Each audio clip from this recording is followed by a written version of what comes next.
वह एक पतिव्रता थी, जिसके विचार उच्च थे। अपने पवित्रता का प्रमाण वह नित्य देती थी।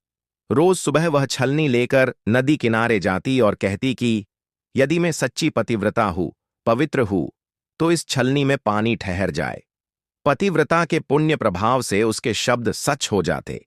छलनी में पानी लेकर वह घर आती और अपने सास ससुर के पैर धोती। एक रोज उसने एक गणिका को देखा। उसने देखा गणिका कई पुरुषों से बात कर रही है। हर किसी को वो रिझा रही है।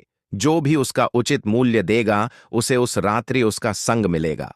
हर कोई उस गणिका को पाना चाहता था। गणिका को न चोर से परहेज था, न साहूकार से। उसे न राजा से वास्ता था, न रंक से, न बूढ़े से, न जवान से। उसका एक धर्म था, सोने की मुद्रा। पतिव्रता के लिए ये सब देखना घृणापूर्ण था। उसे गणिका बड़ी नीच विचारों की प्रतीत हुई। उसका मन सैर भैर हो गया।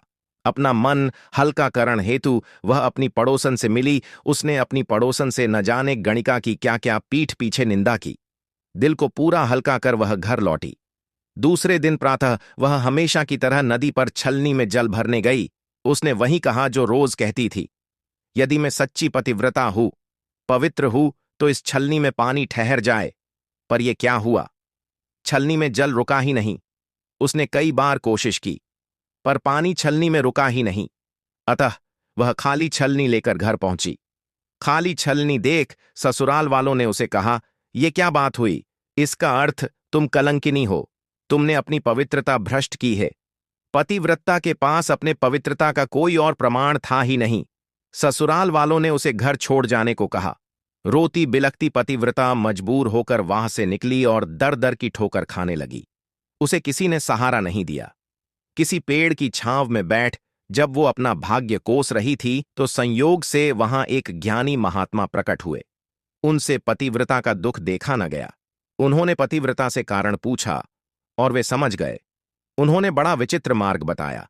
बीच बाजार मृत पड़े पापी मनुष्य के मृत शरीर को गले लगाकर बिलख बिलख रोना। वह समझ चुकी थी, उसने वही किया। लोगों ने उसे पापी मनुष्य के शव को गले लगाकर रोते देखा। लोगों ने तरह तरह की बातें की। सब उसे देख तरह तरह की बातें बना रहे थे।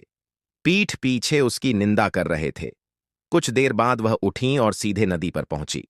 उसने कहा, यदि मैं सच्ची पतिव्रता हूं, पवित्र हूं, तो इस छलनी में पानी ठहर जाए। छलनी में पानी अब ठहर चुका था।